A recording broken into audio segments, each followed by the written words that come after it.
Witcher fanfiction, short story, A Hidden Meaning. Written by Irene Marras.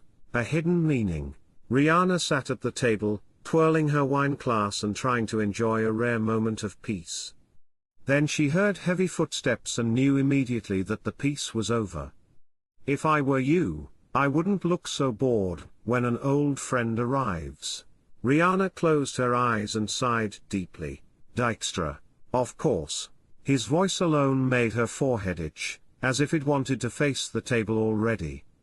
She raised her goblet to her lips and said calmly, I'm leaving now, in case this is another attempt to drag me into your political game. Dijkstra sat opposite her, with absolutely no intention of letting her escape.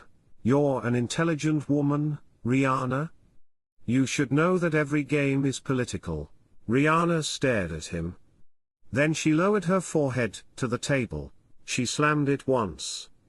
Then another. And a third. I. Slam. Don't. Slam. Care. Bang. Dijkstra just laughed. Even a little? Not even a tiny bit. Riana raised her head slowly and stared him straight in the eye. I'd rather be emptying bedpans at Valmerius Hospital than getting involved in your political little game of circle. Dijkstra looked almost proud. You can always try. She gave him a murderous look.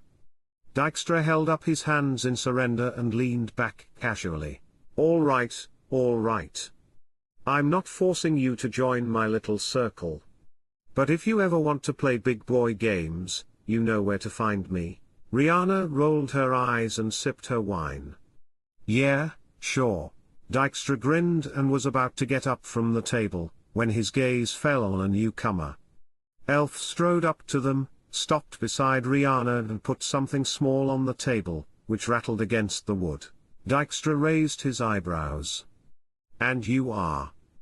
Avallac'h sat down across from him next to Riana, perfectly calm. Someone who's not interested in circuit games either. Dijkstra looked at the elf for a moment, assessing. Good. Then we have nothing to talk about. He rose, nodded to Riana, whose expression was venomous, and left. When Dijkstra had disappeared into the crowd, Avallac'h calmly took the object he had left on the table back into his hands and glanced at Riana while moving to the other side of the table. Am I right in assuming you don't like that man? Riana stared at him for a moment, then lowered her forehead to the table again. Bang!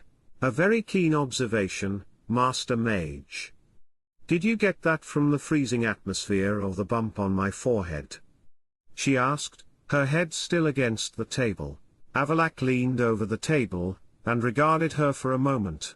The icy atmosphere was a good clue, but your bump did add a certain tragic depth to the situation. Riana slammed her forehead against the table again. Bang! Avallac'h waited a moment, as if wondering if he should expect another bang. Finally, he just sighed lightly. You should consider wearing a helmet. Riana raised her head slowly and stared at him coolly. You should think about leaving. Avallac'h just looked at her without saying anything. Then Riana's gaze moved to his hands, and the object he held. And what is that? Some magical amulet that opens a portal directly to Eridan's bathroom. Avallac'h looked at the woman for a long moment. Have you ever considered that your mouth and your imagination are both your greatest strength, and your greatest weakness? At least I have imagination, the woman said, straightening up.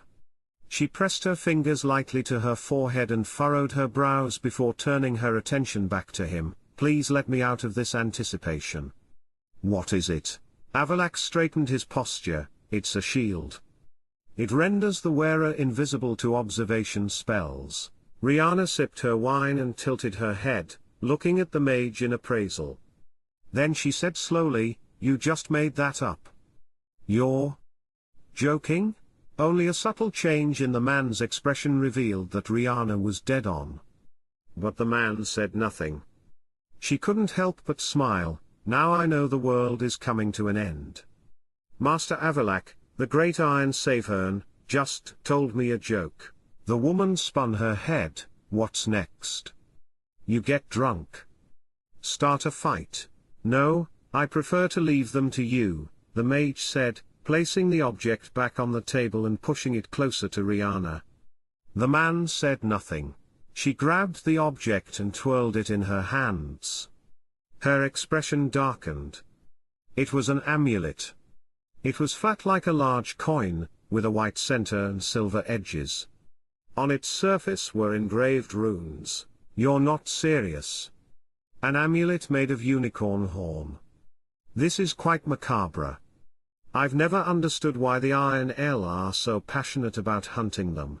Unicorns know how to travel through dimensions and INL need that skill, the mage said as if that was the end of it. Riana's eyes narrowed, but she turned her gaze back to the amulet and didn't start to argue. She did know the history of the INL and unicorns from the days when Avallac'h had made her study the history of the INL. The elves had fought against the unicorns and hunted them precisely because of those mythical creatures' abilities. The INL had been trapped in their own world, and before they learned to master interdimensional travel themselves, they had tried to use the unicorns to do so, albeit with little success. People believe that the unicorn's horn either changes color in the presence of poison or cancels out the effects of the poison. Strange superstition, the woman said, twirling the amulet in her hand. Indeed, the mage agreed and then stood up. Riana held out the amulet back, but Avallac'h turned. Keep it, the man said without looking at the woman, and left. Riana looked after him, a little surprised. Had Avallac'h really gone to the trouble of coming down just to give her that strange amulet? The world really is coming to an end, Riana snorted, then turned back to her wine. Riana knocked on Ciri's door. She had been twirling the amulet in her hands all day, and was still looking at it when the other woman came to open the door to her room. "Hello, Riana," Ciri greeted. The elf woman walked past her into the room without saying anything, her eyes on the amulet. She turned it against the light. Ciri closed the door behind the woman and turned to look at her. "What's that?" the human woman asked curiously. "An amulet? It's made of unicorn horn. Avallac'h gave it to me today, and I have no idea what the trick is." "What trick?" Ciri asked and went to sit on the edge of the bed. The elf woman now turned her gaze to her. "We're talking about Avallac'h now. He doesn't hand out gifts out of the sheer goodness of his heart. There must be a dog buried here, but I just can't figure out what."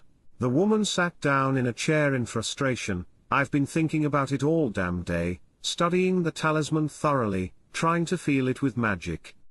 But I just don't understand." Riana handed the talisman to Ciri, who took it. "Hey, I've seen this before." Riana jumped to her feet in excitement. "Where?" "Well, I only saw it once among Avallac'h's stuff." Riana looked disappointed. "Nothing else?" "Nothing else," Ciri said, handing the amulet back to the other woman. "Maybe you should just go and ask him yourself. What if this is some kind of test I have to figure out for myself? He used to do something like this all the time when he was training me. I had to figure out for myself what he wanted to teach at any given time. Once he told me to look for a certain rare stone. He gave me a book and told me that everything I needed was in there. I don't even want to say how long it took me to realize that the stone I was looking for was embedded in the cover of the book the whole time. Avallac'h said he was testing my attention to the details."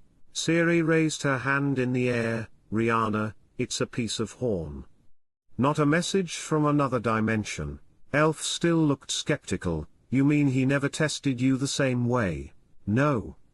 We concentrated on controlling my abilities. And we were too busy keeping moving," Ciri replied. Riana scoffed, then sighed. "Okay. I'll go ask. This is driving me crazy otherwise." Ciri grinned. "Good luck." Elf muttered something the other woman couldn't make out before she left the room. She walked straight to Avallac'h's and her room and entered without knocking. Avallac'h was sitting at the table reading a book. He only looked up when Riana dropped the amulet on the table. Very well. I give up. What does it do? The mage repeated questioningly, closing his book. Yes. Whatever you were trying to test, I couldn't figure out what you were after. So what does this amulet do? It does nothing, Avallac'h replied. Riana blinked. Does nothing. The man was silent for a moment and then picked up the amulet in his hand. Riana, you are no longer my apprentice. I will no longer test you? Riana, whose arms were crossed, now slowly lowered her hands, staring at the man with a serious expression on her face. When she said nothing, Avallac'h continued, I just thought you might find some black humor in it. It's a healer's magic tool, yet it's completely useless. He handed the amulet back to her. Riana took it, a little hesitantly. Oh? Well. Thank you. You're welcome, the man said, opening his book again, and focusing on his reading. She eyed him for a moment longer, then turned and left the room without saying anything. When the door closed, a smile crossed Avallac'h's face. For the first time, he had managed to silence Riana.